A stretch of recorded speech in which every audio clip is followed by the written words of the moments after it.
So this is a movie I recently watched again. It's from 2008. It is called The Echo. It stars Jesse Bradford as a recent inmate who was released out of prison, and he has to see his parole officer, you know, every so several days, or he'll be at risk to go back to prison for violating the parole issues. So he basically moves into his mother's old home in this, kind of old looking apartment building. And his mother died kind of in a shady way. She, I'm assuming, had like dementia. She was an elderly lady, and she died while her son was in the inside in prison. So he starts to feel like he's being watched in the apartment building and starts to see like strange people, and they're making noises in the middle of the night and uh, causing it to be hard to fall asleep. And he tries to find, a different job. Um, but because, he's on parole, a lot of people don't want to hire him due to his past.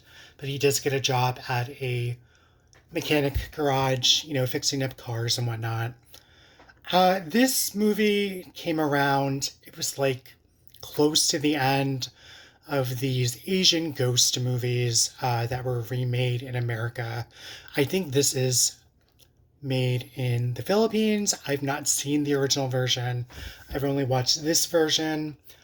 But I've always been a fan of these movies, and I've reviewed, several of them, like the Ju-on movies. I did a video about them, and, The Uninvited from 2009. Um, but this movie and that movie basically seems to be like the end of these movies being rebooted and being remade, much like the 2008 One Missed Call American version.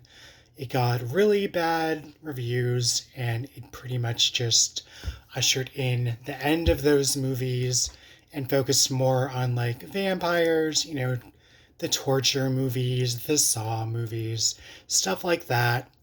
Um, so this movie, like a lot of Asian movies, horror movies, it focuses on neglect, it focuses on abuse, and it gets pretty graphic at times.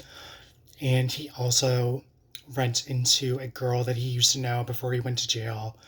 And she's now a student. She's working at a cafe as a waitress.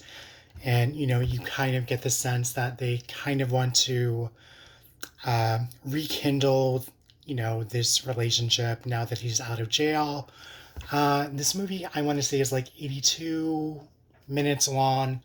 It's a pretty fast watch. It does have some gore and violence. And like I said, the abuse and neglect is usually a backdrop of these Asian horror movies. And that's one of the reasons I like the movies. Like, yeah, they can be violent and creepy, but like at its core, it's about people being, treated poorly, being abused, or being neglected and whatnot.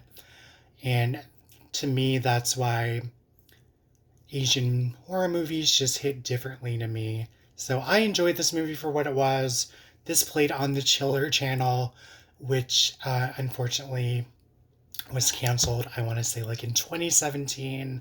Played a bunch of movies like this. But it could never have like competed with Netflix or the streaming. So give this one a watch. I think this is on Tubi or Plex. Even though, of course, I bought a copy of it for myself. So let me know what you guys thought of this if you're a Jesse Bradford fan. And I'm going to wrap this up, and I'll catch you on the flip side. Thanks for watching. Bye.